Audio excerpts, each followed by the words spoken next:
Hello everyone, welcome to my channel. Friends, आज की video में हम कुछ ऐसे वर्ड्स यूज़ करेंगे जो सेंटेंस में ऑफनली यूज़ होते हैं।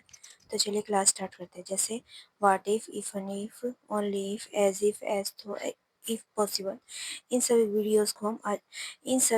वर्ड्स को हम आज की वीडियोस में क्लियर करेंगे। तो चलिए क्लास स्टार्ट करते हैं। हमारा पहला वर्ड है इवन इफ़। इवन इफ़ का यूज़ मैंने पहले भी आपको बताया था। भले ही ऐसा हो तो ऐसा होगा। यूज़ फॉर हाइपोथेटिकल सिचुएशन, मतलब काल्पनिक स्थिति के लिए इसका यूज़ किया जाता है जो जरूरी नहीं है कि सच ही हो। एग्जाम्पल से समझते हैं। I will help you even if I am busy. मैं आपकी मदद करूँगा भले ही मैं व्यस्त हूँ। नेक्स्ट हमारा वर्ड आता है व्हाट इफ़, क्या होगा अगर। इसका मीनिंग होता है क्या होगा अगर। एक्सप्रेसिंग कंसर्न और एंटिसिपेशन अबाउट द फ्यूचर, भविष्य की चिंता या संभावना दिखाने के लिए व्हाट इफ का यूज होता है। एग्जाम्पल है what if she says no, अगर वह न कह दे तो क्या होगा। नेक्स्ट एग्जाम्पल है what if you try a new hairstyle, क्या होगा अगर आप एक नया हेयर स्टाइल बनाए तो। नेक्स्ट एग्जाम्पल है what if I miss the bus, अगर मेरी बस छूट गई तो क्या होगा।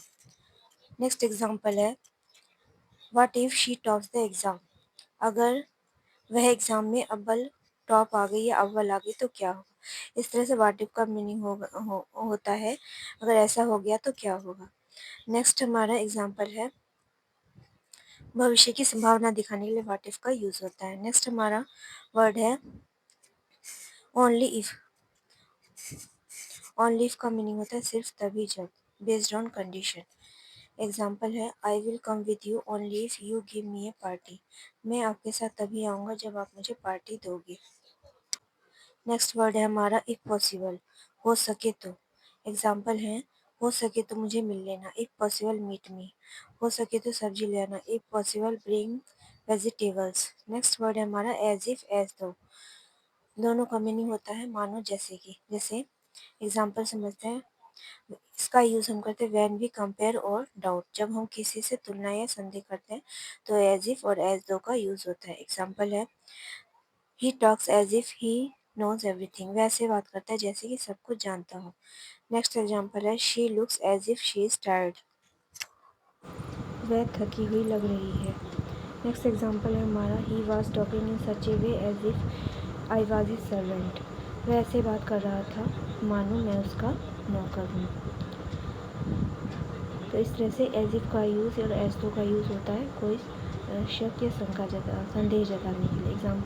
फोर्थ एग्जाम्पल है it seems as if he loves you, लगता है मानो उसे तुमसे प्यार है। As though he has to go home, मानो उसे घर जाना है। तो फ्रेंड्स, इस तरह से even if, what if, as if, as though, only if possible, इन सभी वर्ड्स को मैंने आज की वीडियो में क्लियर किया है। तो आशा है ये वीडियो आपके लिए हेल्पफुल होगी। तो इस तरह से मेरी वीडियो को देखते रहिए और प्लीज़ मेरे चैनल को सब्सक्राइब कीजिए, जिससे मुझे मोटिवेशन मिल सके और मैं और भी ऐसी वीडियोस डेली आपके लिए लाते रहूं और आप बहुत कुछ सीख पाएँ। तो प्लीज़ मेरे से चैनल को ज़रूर से सब्सक्राइब कीजिएगा और मेरी वीडियो को लाइक और शेयर ज़रूर से कीजिएगा। Thanks for watching.